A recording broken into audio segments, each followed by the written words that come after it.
اعوذ باللہ من الشیطان الرجیم، بسم اللہ الرحمن الرحیم۔ ناظرین مکرم، آج ہم گفتگو کریں گے ارکان اسلام کے حوالے سے۔ ارکان جمع ہے رکن کی۔ ارکان اسلام فارسی ترکیب ہے، یعنی اسلام کے ارکان۔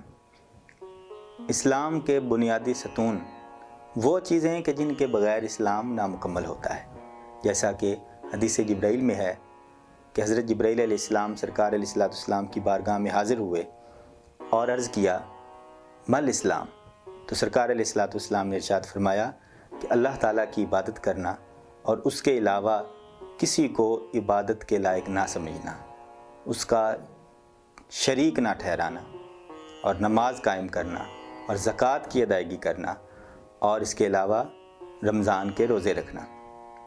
پھر اسی طرح بخاری اور مسلم شریف کی متفق علیہ حدیث ہے، سرکار علیہ السلام نے ارشاد فرمایا بنی الاسلام علی خمس، کہ اسلام کی بنیاد 5 چیزوں پر ہے، اور وہ کیا ہیں؟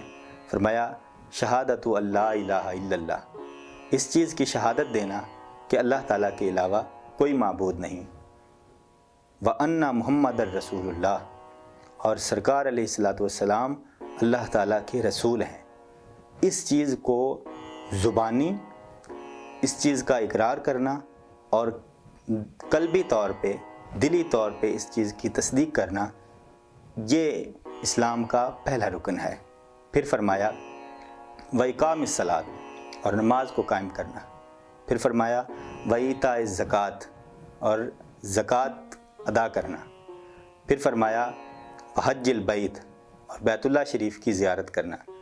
اور پھر فرمایا وَصَوْمِ رمضان، اور رمضان شریف کے روزے رکھنا۔ تو یہ وہ بنیادی 5 ارکان ہیں، 5 ستون ہیں جن پر اسلام کی عمارت کھڑی ہے۔ مرابط ٹی وی نے ایک پروگرام تشکیل دیا ہے جس میں ہم ارکان اسلام کی حوالے سے گفتگو کریں گے، ان کو سمجھنے کی کوشش کریں گے اور ان کی بنیادی اور ضروری تفصیلات کو ذکر کریں گے۔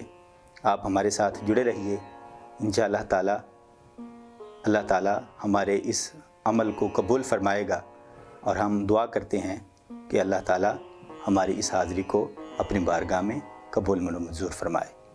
آمین۔